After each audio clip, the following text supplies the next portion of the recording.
Good afternoon, Coyotes and Lobos. This is Dr. Hal Harrell, your school superintendent, bringing you another update for this week, our second week of virtual learning. I just got to say, it's been a dynamite week. As I walk through the campuses and talk to the teachers, the instruction, the interaction, and the engagement is much more rich this week. So you're doing a great job. Keep it up, and we'll keep powering through this time.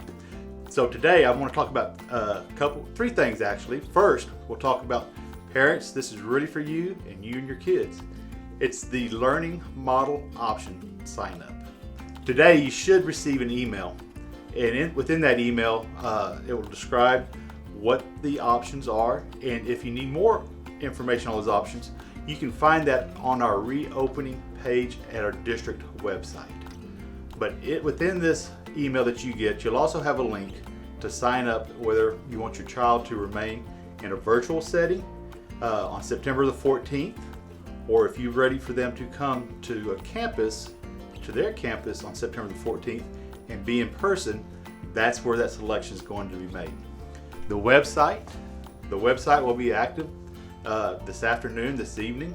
We're going to leave it open for 1 week, and within that 1 week, I ask you, the sooner the better, make your selection so we can better prepare our campuses for the return of your student. One thing we need to talk about, or want to share before you make that selection, is we have talked about the classroom spacing. And the classroom spacing being 6 feet from desk to desk.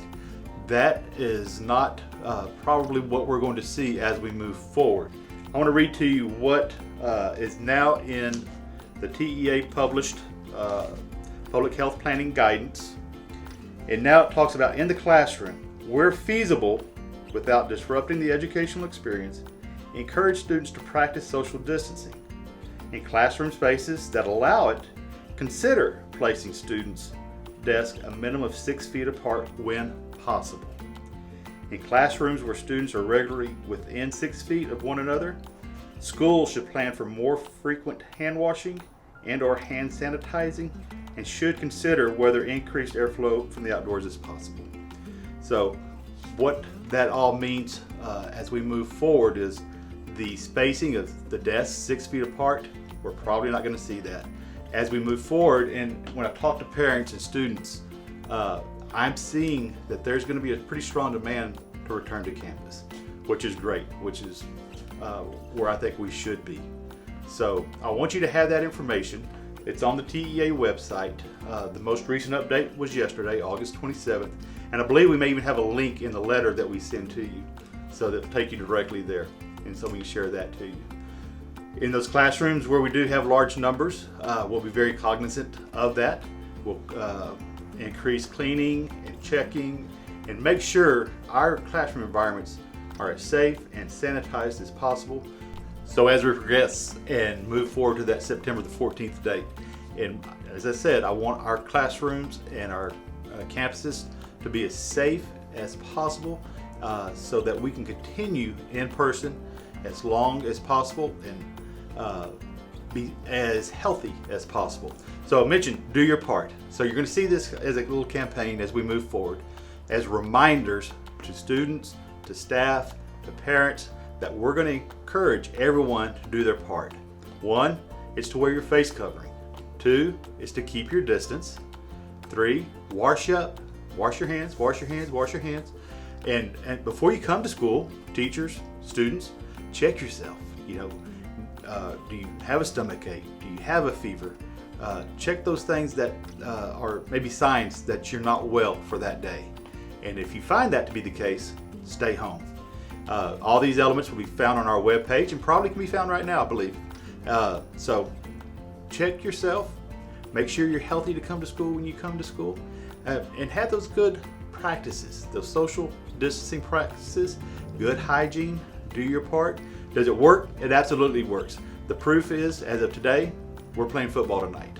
And our football team, our varsity football team, our Uvalde Coyotes, have put these practices in place, and now they're being rewarded tonight. They get to compete. And again, just want to mention, as I walked through the campuses this week and watched our teachers teach, instruct, and engage with our students virtually, I had the opportunity to talk to some teachers and some educators, and there's a couple things that resonated with me as I walked yesterday. And one was the term "good uncomfortable." And when we talked, what I found that to be is it provided us a challenge. That being uncomfortable, knew we had to do something different. We had to be more bold. We had to be stronger. We had to change the way we taught in order to reach our students. Challenges do many things, but one of the things it does, it's an opportunity for growth. And with growth and becoming stronger in what you do, you got to push yourself. You got to push yourself to the limits. It's going to be uncomfortable. If it was always comfortable to do, we would not have much growth. But being uncomfortable is not necessarily a bad thing. So with the growth, we found that we can do what we didn't think was possible at one time.